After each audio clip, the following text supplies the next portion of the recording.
নমস্কাৰ, মই বিশ্বজিৎ দৈমাৰী, ৰাজ্যসভাৰ সাংসদ।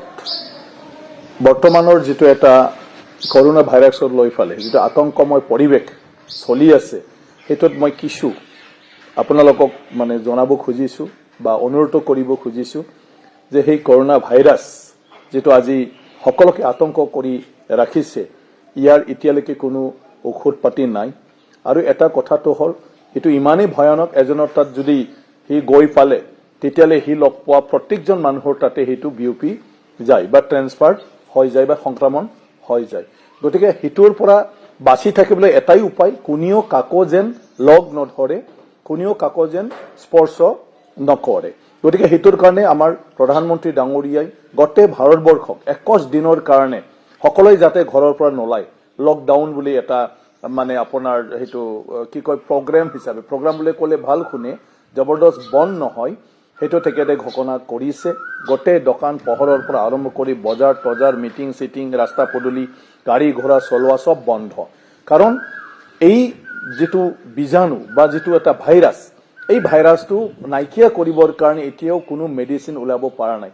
দ্বিতীয় কথাটো হ'ল, হস্পিটেলতে আমাৰ তেনেকুৱা এটা ফেচিলিটি নাই য'ত এই ভাইৰাছখন যদি আমাৰ অসমত আহি যায় বা অন্যান্য তেনেকুৱা ধৰণৰ গাঁও বা যিকোনো অঞ্চলত যদি বিয়পি পৰে, তেতিয়া ইমানে সকলোৱে সংক্ৰামক হৈ যাব যে তেওঁলোকক হস্পিটেলত আনি ফালে ৰাখিবলৈও আমাৰ সুবিধা নাই।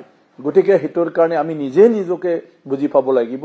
আজি সেই লকডাউনৰ সময়ত দেখিছোঁ প্ৰায় আমাৰ কিছুমান মানুহে বুজি পোৱা নাই, বাটে ঘাটে ওলাই ফালে কথা পাতি আছে, এটা জেগাৰ পৰা এটা জেগা যাব খুজিছে, গতিকে সেইবিলাক খুবেই বেয়া কথা। গতিকে সেইটোৰ কাৰণে আমি সেইটো শুনিব লাগে। আজি গোটেই পৃথিৱীয়ে সেইটোক লৈ আতংকময় এটা পৰিৱেশ সৃষ্টি হৈছে। কাৰণ দিনে দিনে হাজাৰ হাজাৰ ইয়াৰ দ্বাৰা এফেক্ট হৈছে আৰু শ মানুহ মৰি আছে। গতিকে আমাৰ তাত এতিয়াও সেইটো আহি পৰা নাই। আমি যদি যিকোনো মানুহৰ স্পৰ্শৰ পৰা দূৰত থাকিব পাৰোঁ, যিকোনো তেনেকুৱা ধৰণৰ যদি ভাইৰাছ থকা মানুহ যদি আমাৰ তাত নাহে, আমাৰ ওচৰত নাহে, আমি যদি লগ নাপাওঁ, তেতিয়া আৰু আমাৰ তাত এই কৰোনা ভাইৰাছটো আহিব নোৱাৰে। সেইটো বন্ধ কৰিবৰ কাৰণে আজি সেই লকডাউন কিবাটো কাৰ্যসূচীটো ৰখা হৈছে। বন্ধ, লকডাউন একো নাই, তালা বন্ধ, গোটেই বন্ধ। গতিকে সেইটো আমি মানি চলিব লাগিব। বহুত আমাৰ বাহিৰত কাম কৰা মানুহবিলাক গাঁৱে ভূঞে ঘূৰি গৈছে। গতিকে গাঁৱৰ মানুহখিনি নিজে সাৱধান হ'ব লাগিব। যিবিলাকে বাহিৰৰ পৰা আহিছে তেওঁলোকে অলপ সাৱধান হ'ব লাগিব।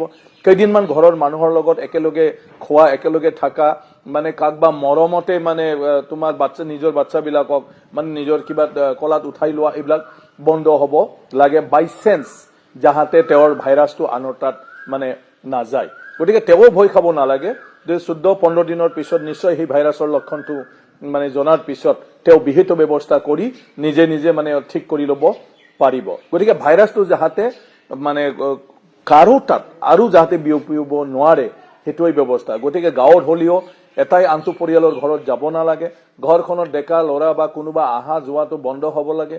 একেলগে আড্ডা মাৰাটো বন্ধ হ'ব লাগে যে গাঁও পুলিচ নাযায়, আমাক দেখা নাপায়, সেইবুলি যদি আমি একেলগে থাকোঁ, তেতিয়াহ'লে কাৰোবাৰ যদি সেই ভাইৰাছটো কেনেবাকৈ নজনাকৈ ক'ৰবাত দোকানৰ পৰাই যদি আহিছে, কাৰোবাৰ লগ ধৰাৰ পৰাই যদি আহিছে, তেতিয়াহ'লে সেইটো গোটেই গাঁওখনত হৈ যাব। গতিকে সেইবিলাক যদি হৈ যায়, ইয়াৰ পৰা আমি বাচিব নোৱাৰোঁ। গতিকে সেইবিলাক আমি গাঁও হ'লেও আমি মানি চলিব লাগিব। নিজৰ ঘৰতে থাকক, নিজৰ ঘৰতে কাম কৰক, আৰু সেই কাম কৰাৰ ক্ষেত্ৰত কাকো লগত ল'ব নালাগে। গতিকে তেনেকুৱাকৈ চলি থাকক। কষ্ট যথেষ্ট হ'ব, কেতিয়াও অভ্যাস নাছিলে 21 দিন বন্ধ। যদি জৰুৰী বস্তু কিবা নাই, নিজৰ কোনোবা আত্মস্বজন সেইবিলাকৰ লগত ফোন কৰি ফালে একদম দৰকাৰত কিবা এটা বস্তু লৈ আনি ফালে ঘৰখন চলাব লাগিব।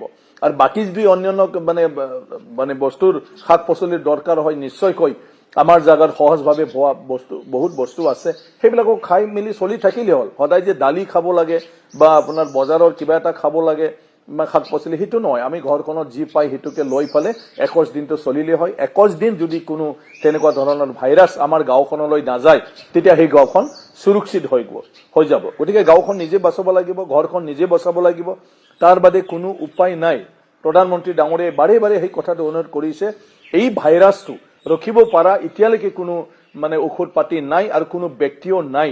স্বয়ং প্ৰধানমন্ত্ৰী নিজকে লৈ কৈ আছে, প্ৰধানমন্ত্ৰী হ'লেও তেখেতে আইচলেট হৈ থাকিব লাগিব আনৰ লগত, নহ'লে তেওঁকো কি কয় আপোনাৰ এফেক্ট কৰিব পাৰে গতিকে সেই কথাটো আমি বুজি পাব লাগিব গতিকে সেইখিনি কথা মই বাৰে বাৰে অনুৰোধ কৰিছো আমি নিয়মটো মানি চলক আৰু সেইকেইদিন নিজৰ বহুত আপোন মানুহ হলিও মানে তেওঁৰ লগতো আপুনি দূৰত থাকক এইখিনি মই বিনম্ৰ অনুৰোধ জনাইছো